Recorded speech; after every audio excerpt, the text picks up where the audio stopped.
Good morning, and welcome to Redeemer Lutheran Church. I'm Pastor Gary Lodeholt. This time of year, our thoughts tend to turn toward vacation, and for many of us, that means the beach. Many of you know that the beach doesn't do a thing for me, and that I prefer the mountains. But for a lot of you, the beach is the place you go for rest, relaxation, and renewal. You love to feel the sand between your toes, hear the roar of the waves, and to look out on the vast expanse of ocean.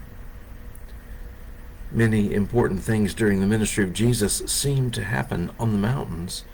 And in fact, in the Gospel of Matthew, mountains play a significant role in identifying high points in the story. But sometimes that obscures the significant amount of time in ministry Jesus spent at the seashore, too. Our goal this week will be to explore together some of those ministry events in the life of Jesus that happened next to the water. A few things to make note of before we begin.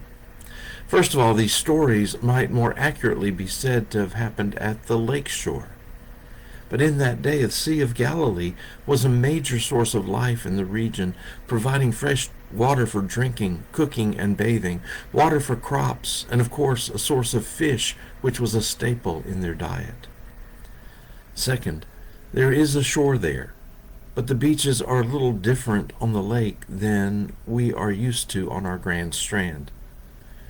When I was in Israel, we walked on the shore of the Sea of Galilee, although it might better be said that we stumbled. The beach was littered with cobblestone-sized rocks. And third, there's one story of Jesus going up to Tyre, which is out of Israel and over on the coast of the Mediterranean Sea. There he meets a woman who begs him to heal her daughter from a demon, and he does. Since it wasn't in Israel, most Jews would have considered the Gentile area around Tyre to be ritually unclean. So you have to ask, why did Jesus go there? Some speculate that there was some threat to Jesus, and he went there to escape. But there's another explanation that is also possible. In Mark 7, we read that Jesus didn't want anyone to know he was there. So it's possible that Jesus was seeking a bit of a vacation away from the crowds and their demands. I think it's interesting that if he were seeking a vacation, he chose to go to the beach for rest and renewal. In the time we have left today, I want to look at a couple of other passages that refer to Jesus by the shore, and this time we're back at the Sea of Galilee. In Matthew 4, we have a couple of references to Jesus by the shore. In verse 13, it says that Jesus chose to make his home in Capernaum.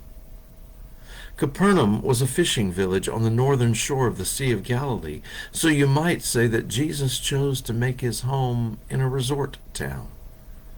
More importantly, Capernaum existed at the crossroads of two major trading routes, so it was a bustling city with people from all over the world coming through. If you wanted to choose a place where you and your message would get a lot of exposure and travel out to other regions, you couldn't do much better than Capernaum. Our second passage today is Matthew 4:18. In this story, Jesus is walking along the shore and gives a call to Peter and Andrew and James and John. "Follow me," Jesus said, "and I will make you fishers of people." And I'm sure you know that they left their nets and followed him. Nevertheless, this passage brings up some interesting questions that we should perhaps ask ourselves. What do you think Jesus saw in Peter, Andrew, James, and John? What do you think Peter, Andrew, James, and John saw in Jesus that would make them leave their livelihoods and their families in order to follow Jesus? Can God's call be resisted? What is God calling us to do? How do we fish for people?